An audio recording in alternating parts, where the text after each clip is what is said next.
came as a kid from a violent society. We have no clue where's my father, so I grew up with a father figure. I picked up boxing, which has helped me personally, emotionally, with dealing with war, of traumas, and also social integration in the Netherlands. Mental peace, peace of mind. Peace of mind, exactly.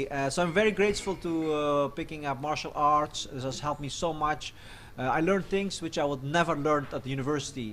Life skills, survival skills, giving me self-confidence, self-worth, and also having a strong drive and a purpose. And I realized I want to help other people with sports, with boxing.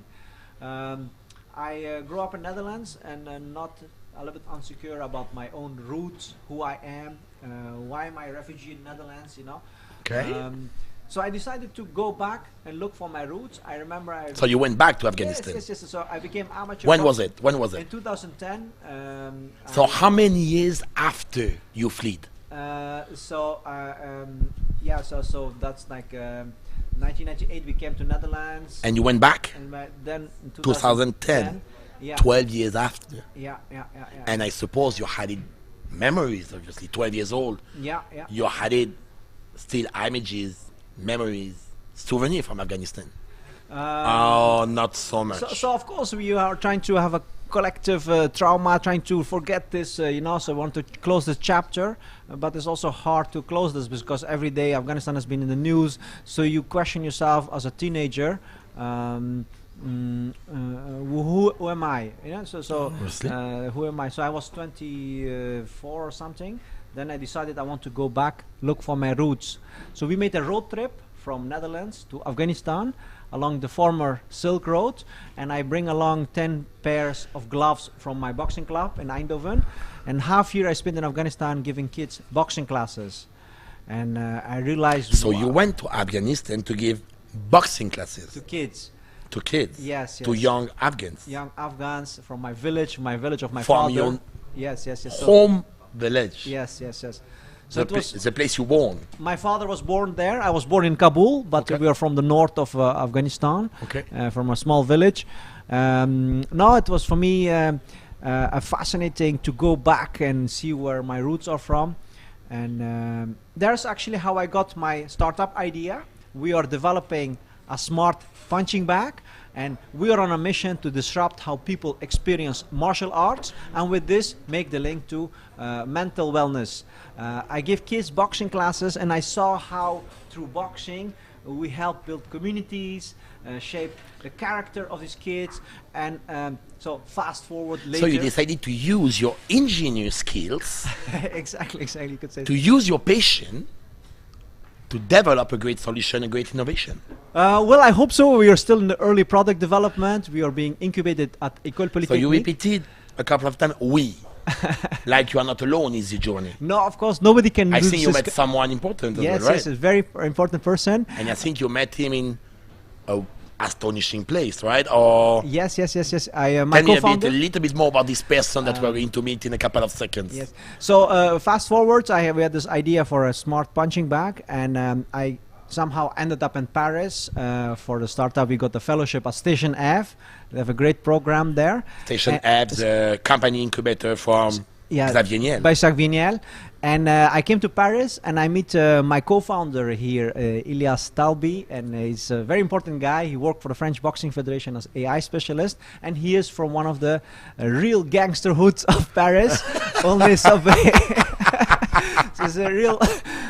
what do you mean gangster hood? No, in Paris we see a lot of underprivileged communities, but there are some people still lack of access to resources or education. They manage to get out of this, educate themselves.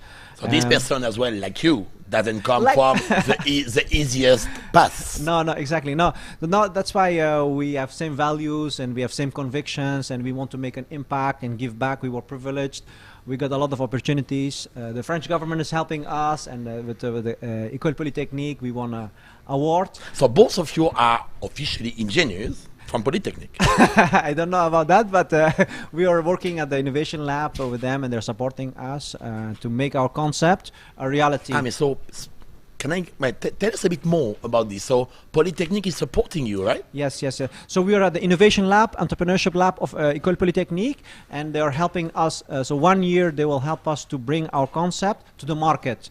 So we get some starting capital from the. I didn't know Polytechnique was promoting and helping people. Yeah. So we won the French Tech Tremplin Award. This is for in the category Deep Tech. We are developing sensors and camera technology, and we won a concours, we won an award. That's why we are in the program of École Polytechnique, and they're helping. So they have an innovation lab, they have an entrepreneurship lab. So startups like us who have a concept or an idea, they help them to industrialize, produce, and they also have their own dedicated investment funds. At the Global Sports Week?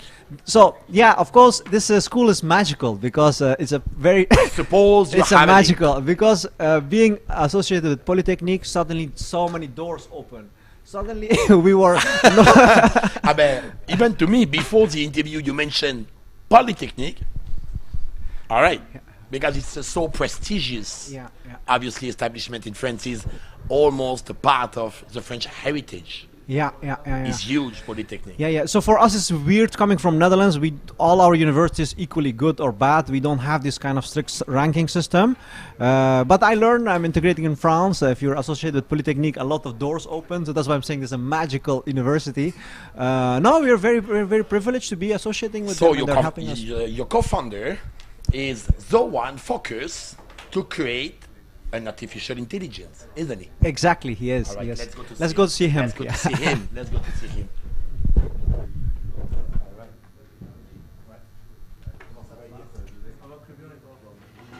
Le responsable AI qui m'amuse à faire le tech. Parlons-nous de ce que c'est un petit peu ton domaine, Marie. Si je peux avoir un peu de détails qui viennent s'ajouter à la rencontre. Si je peux avoir un peu de détails ajoutés à la entre Iliès. Justement, sur ces détails-là, il a même prononcé le nom de ma ville. Je parlais Genet-sous-Bois. D'aulnay-sous-Bois. Voilà, exactement. Le quartier le plus glorieux de Paris, n'est-ce pas? Voilà. Montmartre. C'est les bobos parisiens sont là-bas. D'accord. La Tour Eiffel, vous connaissez? Bien sûr, j'imagine bien. Et donc, comment tu arrives d'Aulnay-sous-Bois? Ton parcours aussi, raconte-nous un peu. Ton parcours à tous les deux, ils sont tellement. Ouais, c'est ça. Justement, les gens nous posent souvent la question. Il vient de Kaboul, il a grandi à Eindhoven. Mes parents sont tunisiens, j'ai grandi dans la banlieue de Paris. Okay. Comment ça se fait qu'on s'est rencontrés? L'histoire est trop belle. Rencontrés, en fait, moi, une fois que j'avais fini de travailler avec l'équipe de France de boxe. Donc, comme le gamin nous l'a expliqué, tu bossais. Je bossais avec la Fédération française de boxe, les JO, donc sur problématique d'intelligence artificielle. C'est pas un département AI, mais on utilise l'intelligence artificielle pour analyser les performances des boxeurs, donc pour préparer les combats et les compétitions. Donc, ça et donc je faisais partie des capteurs, des sensors, donc on utilisait ce qu'on appelle la vision par ordinateur, donc la branche d'intelligence artificielle qui est focus sur les données. Et donc nous, notre objectif c'était de récolter des données à partir des comptes qui étaient retransmis à la télé et d'analyser ça pour préparer les combats au mieux et de façon personnalisée. Et en fait, moi, tellement je suis pas du judo, je suis ceinture marron de judo, mais comme j'ai travaillé avec eux, j'ai beaucoup aimé la boxe, je me suis dit je vais rester dans ce domaine-là. Donc en me baladant un peu, je voulais entreprendre, en me baladant à Station F, tout ça, j'ai rencontré Yama.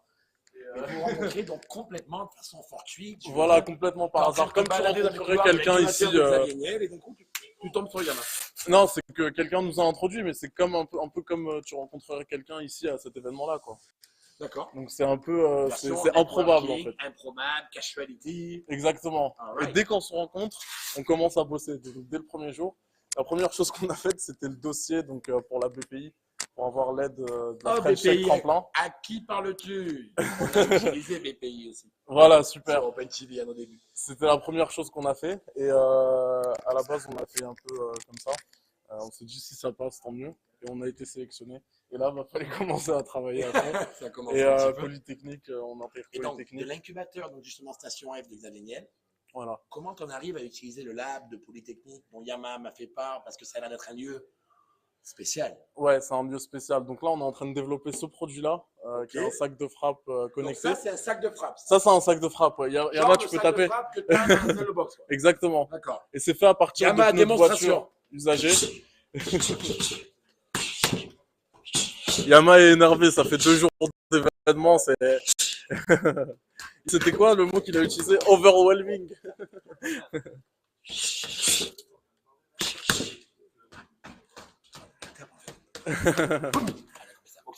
Ah oui, c'est un boxeur. Hein. C'est un boxeur. Ah ouais, et donc, nous, ce qu'on développe, à l'intérieur donc, de ce sac de frappe, on a un capteur. On monte là-haut, il faut montrer ce qu'il y a là-dedans. Ouais, bon, là, à l'intérieur, il n'y a pas grand-chose, mais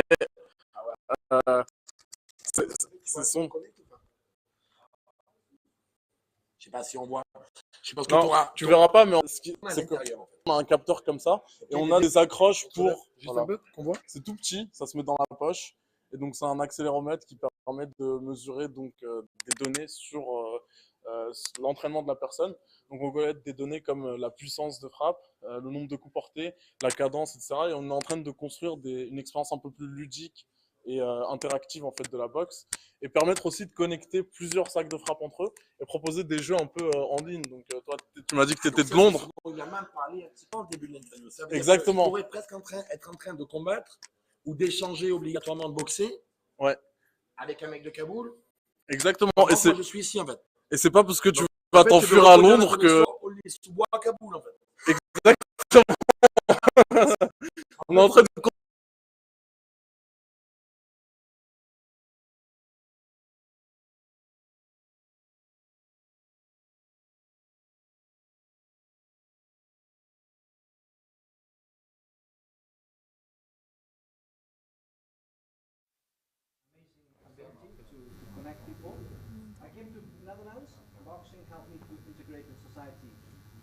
Again in Paris, I came. They offered me a fellowship at Station F. They promised me housing. The first day I came to Paris, I canceled my job in Netherlands. I canceled my house. I didn't speak the language. I don't know anybody. I don't know this social hierarchy in this country, you know. The first day I came to Station F, they told me, "Oh, sorry, we forgot to tell you. There was crap. The bâtiment is not finished." Listen. The first day I'm in Paris, I find myself homeless. I don't know anybody. I don't have money. But I'm a boxer, you know. I don't speak the language. Fighting spirit. The first day I thought, what am I going to do? These people. so I find myself homeless. I start giving boxing classes at Station F with these people from Really? Yeah, so we make a community called Station Fight Club. Better with the microphone. So we made a community in Station F called Station Fight Club, and that's how I connect with people from HSA, from other people. So what I'm trying to say is boxing has helped me to emancipate myself. First, you have self-worth and confidence, and second, you demand respect other people even though they studied HSA or whatever. So once you're in a ring and they see you can box, it demands respect. So sports is for me an equalizer, and we can use it to improve the social cohesion. But And we're using technology. okay, but do Yama and Ilyas are boxing against each other sometimes or no? No, not yet. Because I'm from the judo, I'm brown belt in judo. Oh my God, So yeah, I have to But train. yeah, just now I saw him boxing. Yeah, You have a I- fight, I guys. don't want to fight. That's why I accept he's the CEO. For this one, you are the CTO. Yeah, and he is exactly. the CEO. All right. But because I'm not trained for that. Okay, so what are the next steps? So the next steps, we are raising funds. We're building the product. Obviously, we are talking with city mayors and All right. Marie, and we But have launching customers. does the product is finally ready? So early prototype, and with the Fab Lab, Innovation Lab, Okay. Polytechnique, they're helping. So us the to- prototype has been done. This is this one. No, not yet. For the technical aspect, we still have some improvement. This is the AE guy. He's never done, right? He's never done never- exactly. I He's the learned it. business guy. So I learned for him it. it's Okay, so everything you are is the one possible. optimistic, Yeah, yeah, saying yeah. he's ready, he's ready. He's the one I'm saying already he's- selling punching bags. He needs to. You produce are it. doing like me. I was selling my technology, all the geek you have there. But how come? How come? He's ready. All right, so it was absolutely funny. Every day he asks, where is the AI? Okay. And what he was telling about it, that we are working now with, we are talking with some mayors of cities in Île-de-France to make some challenges between their citizens and to see which city will punch the better, the more. And you can animate, you can challenge, you can bring. Exactly, and for us it helps us to develop the project because we will have some feedbacks and see if our project is solid. I suppose I'm the 1,000 guy asking you the same question, but why the tires? Yeah, because I'm sure there is a history behind it. I'm sure. Yeah. I wanted to make a punching bag. I wanted to make a punching bag that is so affordable. We can bring it everywhere in the world. Sure that it was to make affordable Yeah. stuff. So I want to build this punching bag so I can train my cousins in Afghanistan. Now, car tires is an environmental problem. You find this everywhere. So used car tires, we throw them away, we burn them, or we send them to Africa. So people locally in Senegal, or Morocco, or in Tunisia, or wherever, or Afghanistan, they can make from used car tires their own punching bag. Only thing what we're providing is the sensors and the software and the network we're developing, and we're building gaming elements. So someone in Paris can give a training to some kids in Afghanistan. So all the tires you use are not new ones. No, these are not new ones, these are So used you car giving tires. them the kind of second life. Exactly, we're And upcycling you car are tires. avoiding waste and all the problematics. Exactly. So we're upcycling, we are giving them a new life, and we're using for something else that initially they were designed for. So in a way, we are recycling these car tires, yes. So it has also an environmental, aside the social aspect, it has also environmental aspect. But initially the idea was making something cheap and made from materials that are everywhere available, and car tires are this. We need to talk to Bridgestone. We heard they're official partner Olympic Games. Maybe they can sponsor us. It could be great because obviously for so many sports events, it can bring in a simple way. Yeah. Obviously, so What we're trying to do is combine. Yeah, we're trying to combine low tech with high tech. So the software and the AI, we're combining with low tech in this way to reduce the cost of sports, reduce the cost of healthcare even, and make it accessible and affordable for everybody. I'm really hoping to see you soon, Nev, to see you back so soon, guys. I want to come to Polytechnic. I want to go deep. Yeah, we'll be happy to. Because you deserve, obviously, you know that your story, your product, your journey. Yeah, we'll be happy to welcome you at Polytechnic, and we'll talk about everything. Yeah. So guys, I'm really happy you all the best. Thanks a lot for all this time you gave it to me. All right, it was the last interview of the Global Sports Week this year. It has been more than a great pleasure, a true honor to receive these wonderful people, all of them, start-upper, cities, territories, politics, coach, player, high-level athletes, and I'm probably forgetting a lot.